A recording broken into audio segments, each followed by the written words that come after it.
So, like this Devin match. As far as a match goes, not specifically about Devin, but what does this match mean to you as far as like importance in your career? I guess you'd say. Well, I mean, so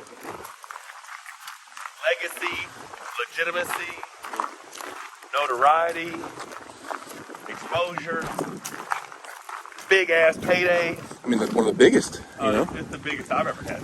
Yeah. And probably, I do believe unless there's been some underground stuff, it's the biggest one match payday in the history of arm wrestling. So I mean, this could change the face of paydays from now on. I mean, it could start setting the tone. There's a definite good possibility. Like we said on the live today, if we get good pay-per-view numbers, this could just skyrocket professional level of arm wrestling, right? If you're an elite level arm wrestler and you're one of the top guys, the prize money could really start being comparable to other not pro sports, as in basketball, football, baseball, but get to the mixed martial arts at higher levels, Right. I mean, there could be some legit, we could really see professional arm wrestlers, like people who make a living off arm wrestling. Mm-hmm.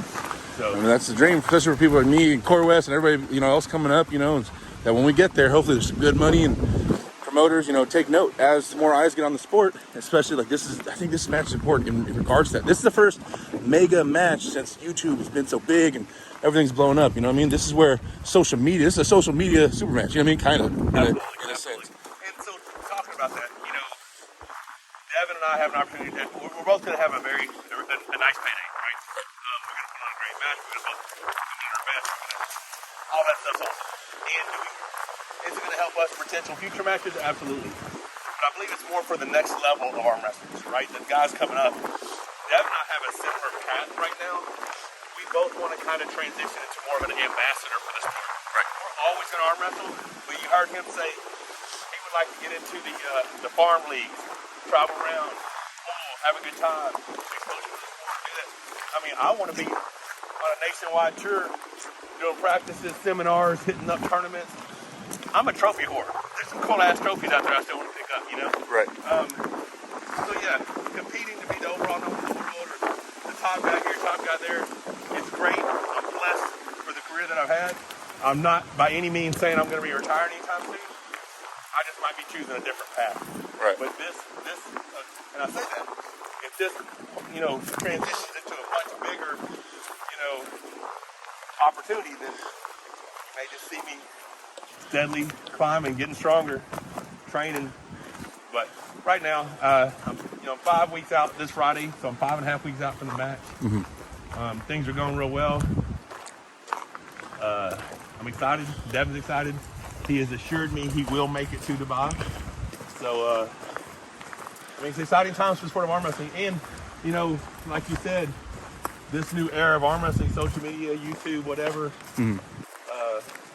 Who knows what's next?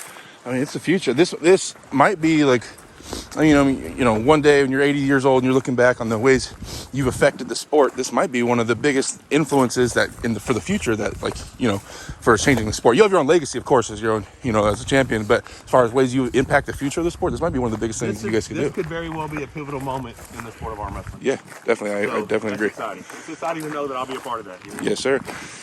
And you guys know, Mike's the one that made this happen. He's the one that brought it up and did the handshaking and behind the scenes work. So you guys know that. Remember that in the future. Well, there was a lot of, but it was for a goal. It was for a undisputed overall number one in the world. And right. Unfortunately, that match didn't materialize. But we have a match that a lot of people want to see. There'll be a lot of eyes on it. And you never know who the number one in the world is. Right. We don't know. We don't know if it's Levon. We don't know if it's someone from over here. We don't know. Because on any given day, there's about a half a dozen guys who might be the number one guy. Yeah, it's all speculation until it's proven. You never know. Vitali, massive now since when he pulled Levon. Uh-huh. We don't know how Levon pulls once the match stops. Right. We don't know how that's going to go. We don't know how healthy Devin can be.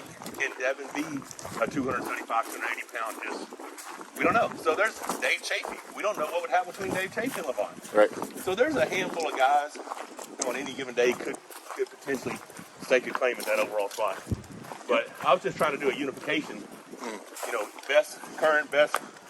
You know, as far as the last outing, best from the east versus best from the west. See what happened. But instead, we get a best from North America. Hey, it'll we'll get the wishes will come true. Oh, thank You're you. not quite out of the. You're not quite out yet. Yeah. So yeah, I just want to get his thoughts on that, guys. We're on this little walk. Sorry for the shaky content. Once again, your boy Derek did not bring his gimbal or stabilizer, so I know this is gonna be rough. I'm going to hear shit about it, but yeah, guys, I really just think that I was thinking about it in terms of like the way this match can affect the sport, and that's probably why I titled this video "Michael Todd Changing the Game." Changing the game. All right, okay.